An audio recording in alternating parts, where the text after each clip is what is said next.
ganda po yung pamilya niya, mabubuting pamilya, galing po sa ano, may malalim lang siguro na mga dahilan sila. Pero ako, idedetalye ko sa inyo kung paano siya nakarating sa akin. Kung ano po yung istorya sa likod na yon na 31 years nandito pa siya sa akin. Yung pagkaalam po ng lahat talaga asawa ko. Ito po ang pagmamahal na sabi ko, iba-ibang klaseng pagmamahal. Imagine, 31 years. Pero ngayon po, nagbabawi ako kasi kailangan ko po siyang, ako nga po dapat na umalis na ako nang ibang bansa na ako. Nag-asawa na ako dahil ano naman.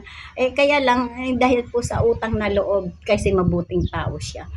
Lahat po dito sa amin kilala siya. Nung mga panahon na normal pa siya. Ito na po yung time na para gumanti po ako ng utang na loob. Kaya lang po tao lang ako. Napapagod ako dahil sa dami ng problema, pinansyal. Pero malaking tulong din po sa amin kasi po retired siya. May pension po siya na siya na rin namin nagagamit at nagagamit ko sa pagninegosyo ay mali nga lang hindi ako binibuenas doon. Doon kami nababaon sa utang, laging talo, laging lugi. Kaya po, papakilala ko po kung paano, pag-uusapan po natin yung kondisyon niya. Kasi alam ko maraming may Alzheimer, may maraming mga dementia, may mga dapat din tayong malalaman at kung ano ang dapat ginagawa. Kasi kaya nga hindi po ako pwedeng lumayo-layo. Napakahirap po ng ganito. Kung hindi po maintindihan ng tao, dinala ko na po siya, hindi ko po siya pinapabayaan. Para makita na rin dito at malaman ng pamilya niya, kasi po may anak po siyang doktora, nurse, mabubuti po mga bata na yun. Talagang mabuti ang pamilya niya, 3 lang naman ang anak, pero okay naman kami. Na meron kaming mga na monitor naman nila.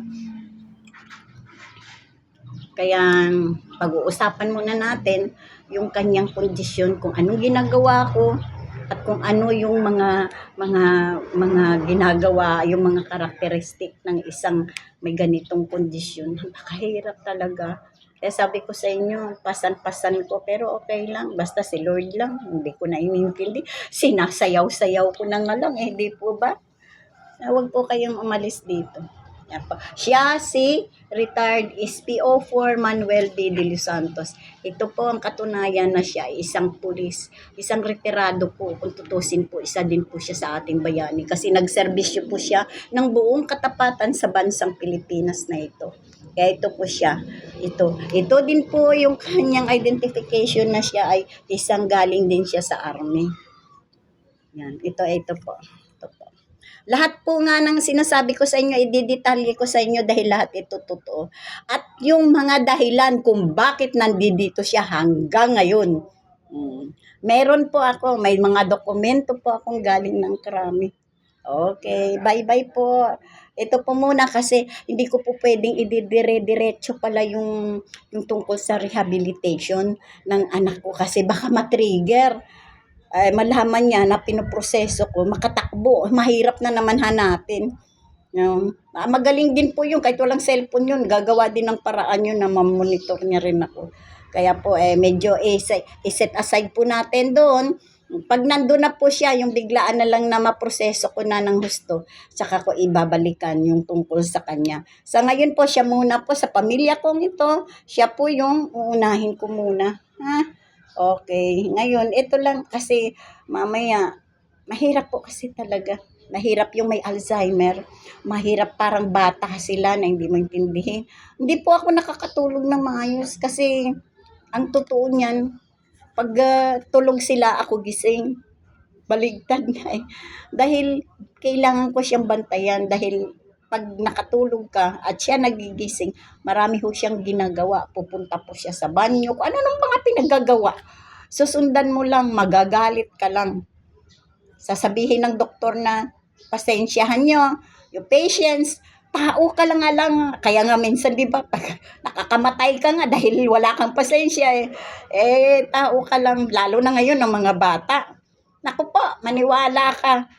Kasi ang ginagawa ko sa mga apo ko, dahil nga kailangan ko maghanap buhay din, mag-racket-racket sa labas para matustusan ng pangangailangan at mga dahil yung pension po namin, halos 16,000 na lang po ang natatanggap namin yung sukli ng 60,000 na pension niya dahil na-loan po namin sa ninegosyo na wala. Kaya saan po mapupunta yung 16,000 na yan?